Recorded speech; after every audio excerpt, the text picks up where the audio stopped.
વિદ્યાર્થી મિત્રો, આજે આપણે પ્રોનાઉન એટલે કે સર્વનામ વિશે અભ્યાસ કરીશું। તો ઘણીવાર કોઈ એક વ્યક્તિ વિશે વાત કરતા હોઈએ ત્યારે તે વ્યક્તિનું નામ વારંવાર બોલવામાં આવે તો બોલનાર અને સાંભળનાર બંને કંટાળી જાય છે। આ કંટાળાને દૂર કરવા માટે નામને બદલે જે શબ્દ વાપરવામાં આવે છે તેને સર્વનામ એટલે કે પ્રોનાઉન કહે છે। A word that is used in place of noun is called pronoun।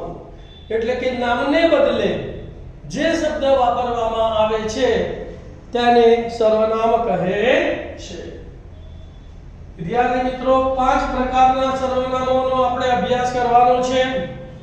તેનો પહેલો પ્રકાર છે પુરુષવાચક સર્વનામ એટલે કે પર્સનલ પ્રોનાઉન્સ, જેને સબ્જેક્ટિવ કેસ એટલે કે કર્તા વિભક્તિ પણ કહે છે।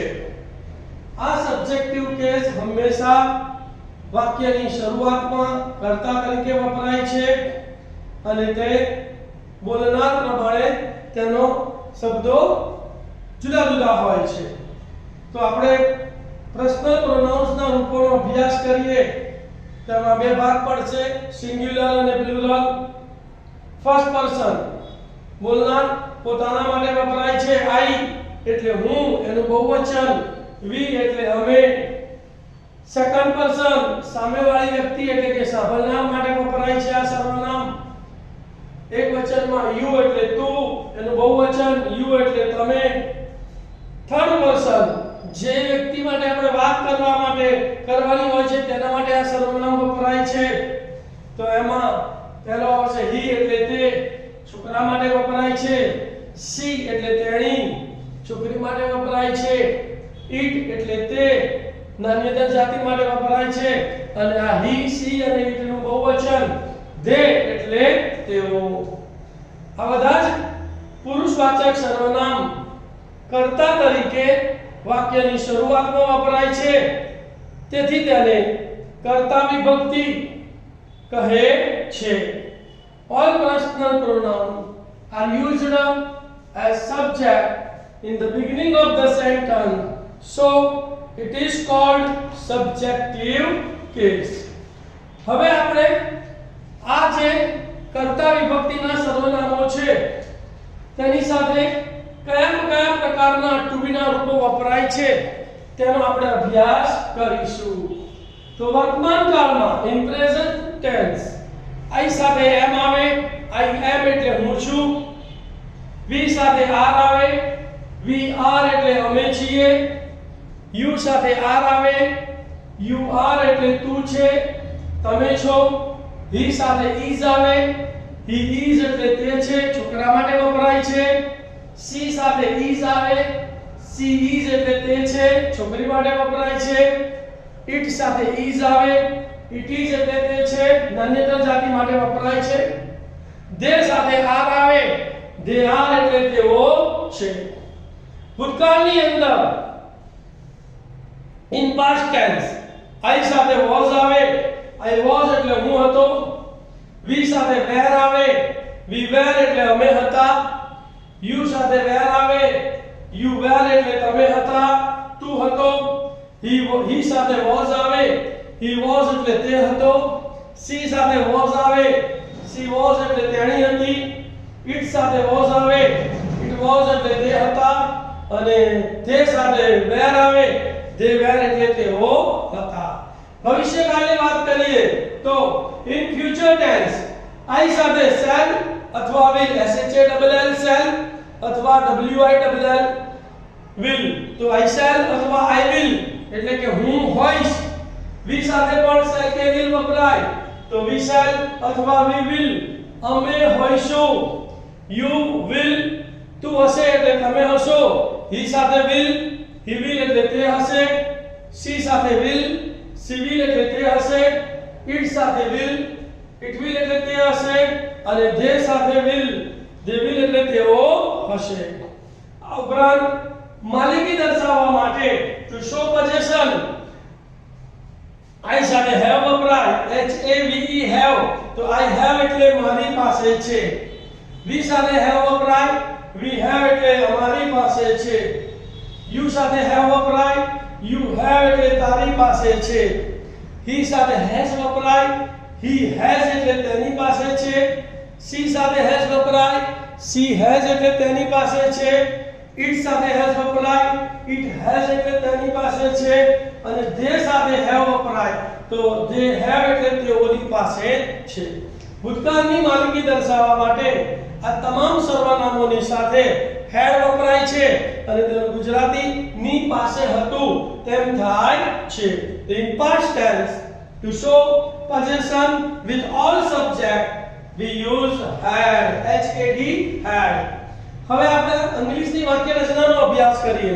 તો અંગ્રેજીની વાક્ય રચના નીચે મુજબ છે English construction is as below તો પહેલા આવે કર્તા વત્તા ક્રિયાપદ અથવા ક્રિયા રૂપ આવે વત્તા કર્મ અને વત્તા અન્ય શબ્દ આ સિમ્પલ પ્રકારમાં અંગ્રેજીનું વાક્ય બનેલું છે બોલો પહેલા શું આવે કર્તા પછી રૂપ અથવા ક્રિયાપદ પછી કર્મ અને પછી અન્ય શબ્દો ઇંગ્લિશમાં જોઈએ તો પહેલા subject plus verb or to be plus object અને પ્લસ અધર વર્ડ્સ હવે એને આપણે ઉદાહરણનો અભ્યાસ કરીએ તો એક્ઝામ્પલ ઓફ સબ્જેક્ટિવ કેસ હું છોકરો છું તો ધ્યાન આપજો અંગ્રેજીમાં વાક્યની શરૂઆત પહેલા કર્તાથી થાય અને પછી જે ગુજરાતી છે એ પાછળથી આગળ આવવાનું તો હું છું એટલે I am અને છોકરો એટલે a boy તેનું વાક્ય છે I am a boy અમે મિત્રો છીએ તો અમે છીએ એટલે we are અને મિત્રો એટલે friends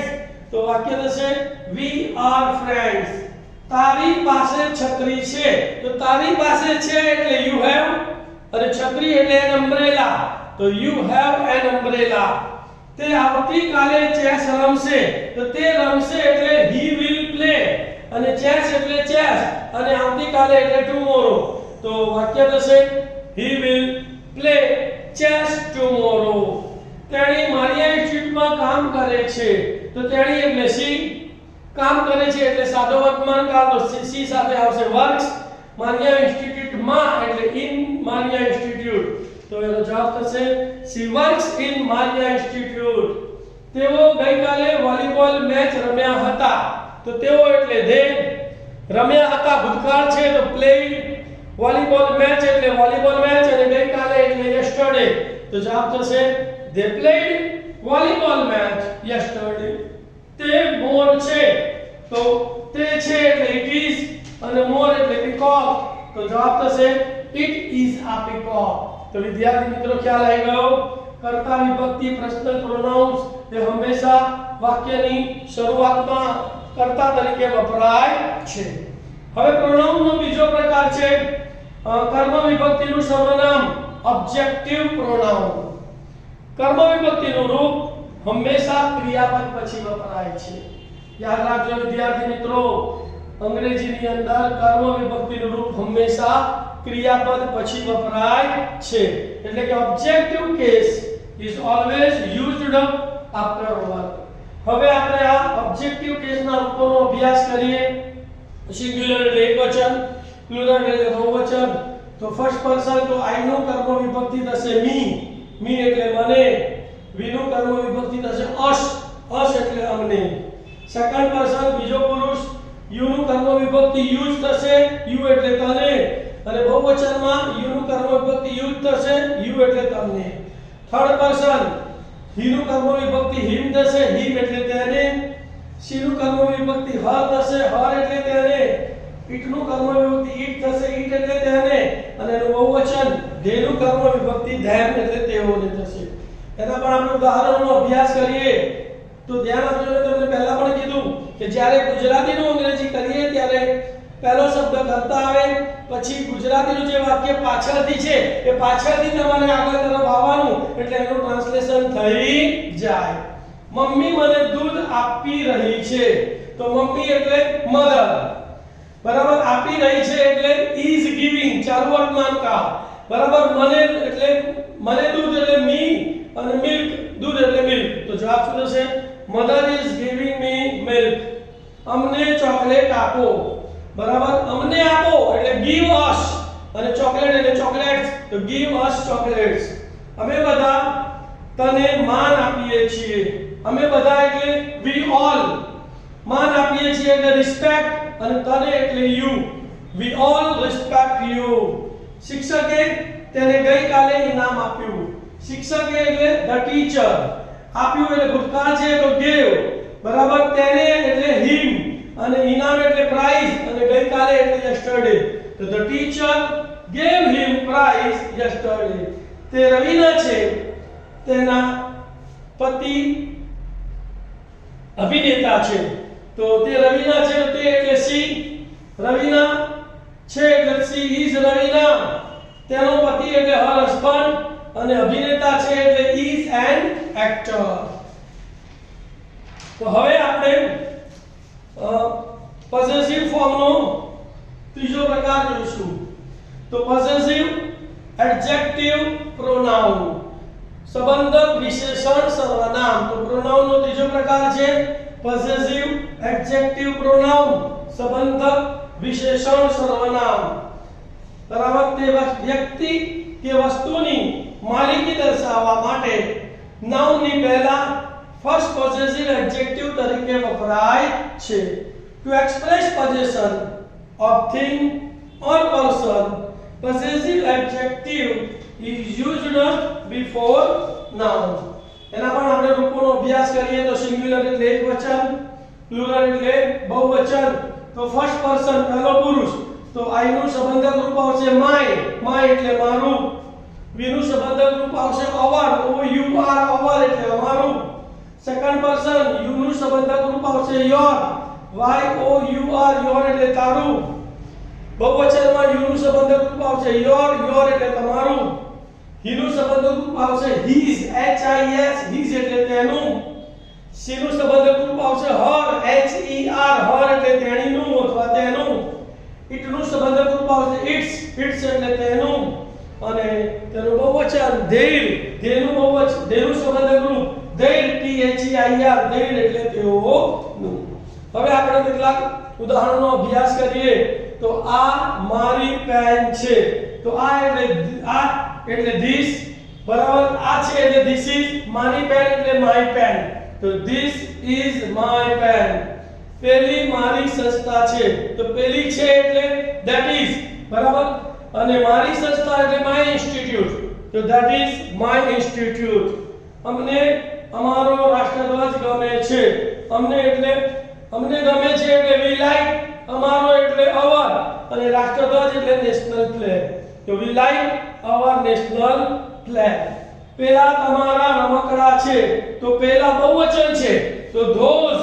પેલા છે એટલે those are, અને તમારા એટલે your, અને રમકડા એટલે toys. તો those are your toys. Kamal તેણીનો ભાઈ છે. તો કમલ છે એટલે કમલ is. તેણીનો એટલે her, અને ભાઈ એટલે brother. તો કમલ is her brother. આ તેના પાયા છે. તો આ તેના પાયા છે એટલે ટેબલને પાયા હોય ને એની વાત કરી છે. તો આ છે એટલે this is, અને તેના એટલે its, અને પાયા એટલે leg. તો this is its leg. અને તેઓનું અંગ્રેજી પાવરફુલ છે. તો તેઓનું એટલે their. ઇંગ્લિશ એટલે અંગ્રેજી, અને પાવરફુલ છે એટલે is powerful. તો their English is powerful. સર્વનામનો ચોથો પ્રકાર છે પોસેસિવ પ્રોનાઉન, એટલે કે સંબંધક સર્વનામ. તો પોસેસિવ એડજેક્ટિવ અને પોસેસિવ પ્રોનાઉન બંનેનો અર્થ કેવો થાય છે? સમાન થાય છે, પરંતુ વાક્યમાં તેમના સ્થાન અલગ અલગ છે. પોસેસિવ એડજેક્ટિવ એ વાક્યમાં નામની પહેલા વપરાય છે. એની વાક્ય રચના જોઈએ તો કર્તા વત્તા પીપીડી રૂપ વત્તા પોસેસિવ એડજેક્ટિવ અને વત્તા નાઉન. ઉદાહરણ તરીકે જોઈએ તો this is my pen. તો this એ કર્તા છે, પીપીડી રૂપ is છે, પોસેસિવ એડજેક્ટિવ my છે, અને નાઉન એ pen છે. હવે પોસેસિવ પ્રોનાઉનની વાક્ય રચના જોઈએ તો પહેલા પોસેસિવ ફોર્મ આવશે વત્તા પીપીડી રૂપ વત્તા કર્તા અને વત્તા નાઉન. તો આ જ વાક્યનું આપણે ટ્રાન્સફોર્મેશન કરીએ તો mine is this pen અથવા એની બીજી રીત પણ છે કે પહેલા કર્તા આવે વત્તા નાઉન વત્તા ટુકડી રૂપ અને વત્તા પોસેસિવ પ્રોનાઉન્સ એટલે કે this pen is mine. તો પોસેસિવ પ્રોનાઉન્સ એ મોટે ભાગે વાક્યની શરૂઆતમાં અથવા વાક્યને અંતે વપરાય છે. હવે આપણે પોસેસિવ પ્રોનાઉન્સ ના રૂપો જોઈએ તો સિંગ્યુલર એટલે એકવચન, પ્લુરલ એટલે બહુવચન, ફર્સ્ટ પર્સન તો I નું, બીજું સંબંધક રૂપ થાય છે mine, M I N E, mine એટલે મારું, અને we નું બીજું સંબંધક રૂપ થાય છે ours, O U R S, ours એટલે અમારું. You નું બીજું સંબંધક રૂપ થાય છે yours, Y O U R S, yours એટલે તારું, અને બહુવચન વાળા you નું પણ સંબંધક રૂપ થાય છે yours, Y O U R S, yours એટલે તમારું. ત્રીજો બોલું થર્ડ પર્સન તો he નું બીજું પોસેસિવ પ્રોનાઉન્સ થાય છે his, H I S એટલે તેનું, અને her, she નું પોસેસિવ પ્રોનાઉન્સ થાય છે hers, H E R S, hers એટલે તેનું. it નું પોસેસિવ પ્રોનાઉન્સ થતું નથી, અને they નું પોસેસિવ પ્રોનાઉન્સ થાય છે theirs, T H E I R S, theirs એટલે તેઓનું. શું યાદ રાખવાનું છે કે પોસેસિવ પ્રોનાઉન્સ કાં તો વાક્યની શરૂઆતમાં કાં તો વાક્યને અંતે વપરાય છે. ઉદાહરણ તરીકે જોઈએ તો આ મારી પેન છે તો શું થશે mine is this pen અથવા this pen is mine. આ ગાયો અમારી છે, આ ગાયો અમારી છે, ગાયો બહુવચન છે તો these cows are ours અથવા ours are these cow. પેલા તમારા રમકડા છે તો yours are those toys અથવા those toys are yours. વાદળી પેન તેની છે તો his is the blue pen અથવા the blue pen is his. સર્વનામનો પાંચમો પ્રકાર છે રિફ્લેક્સિવ પ્રોનાઉન્સ, સ્વવાચક સર્વનામો. જે સર્વનામો પોતાના માટે વપરાય છે તેને સ્વવાચક સર્વનામો કહે છે. The pronoun that is used for subject is called reflexive pronouns. એના આપણે રૂપોનો અભ્યાસ કરીએ. તો જુઓ ભાઈ, સિંગ્યુલર એટલે એકવચન, પ્લુરલ એટલે બહુવચન, ફર્સ્ટ પર્સન myself, I નું રિફ્લેક્સિવ પ્રોનાઉન થશે myself એટલે મારી જાતે. we નું રિફ્લેક્સિવ પ્રોનાઉન થશે ourselves, O U R S E L V E S, ourselves એટલે અમારી જાતે. સેકન્ડ પર્સન you નું રિફ્લેક્સિવ પ્રોનાઉન થશે yourself, Y O U R S E L F, yourself એટલે તારી જાતે. બહુવચન વાળા you નું રિફ્લેક્સિવ પ્રોનાઉન થશે yourself, Y O U R S E L F, yourself એટલે તમારી જાતે. he નું રિફ્લેક્સિવ પ્રોનાઉન થશે himself, H I M S E L F, himself એટલે તેની જાતે. she નું રિફ્લેક્સિવ પ્રોનાઉન થશે herself, herself એટલે પણ તેની જાતે. it નું રિફ્લેક્સિવ પ્રોનાઉન થશે itself એટલે તેની જાતે, અને એનું બહુવચન themselves, T H E M S E L V E S, તેઓની જાતે. તો એનું ઉદાહરણ લઈએ આપણે તો મેં આ કામ મારી જાતે કર્યું તો I do this work myself. તે પોતાની જાતે અહીં પહોંચ્યો, પહોંચ્યો એટલે ભૂતકાળ છે તે એટલે he, તો he reached here himself. તેઓ પોતાની જાતે ગરીબોને જમવાનું આપ્યું તો તેઓએ એટલે they, આપ્યું એટલે give, જમવાનું એટલે food, ગરીબોને એટલે to the poor, અને પોતાની જાતે એટલે themselves. તો they gave food to the poor themselves. તો વિદ્યાર્થી મિત્રો, પ્રોનાઉન કે જે નામને બદલે વપરાય છે તે ઇંગ્લિશમાં ખૂબ જ મહત્વ ધરાવે છે. તો આ સર્વનામના રૂપો મોઢે કરીને તેનો ઉપયોગ કરતા થશો એટલે અંગ્રેજી તમને લખવાનું, બોલવાનું અને સમજવાનું સરળ લાગવા મળશે. All the best. Please subscribe my channel, like the video, comment and share the video. All the best વિદ્યાર્થી મિત્રો. Thank you.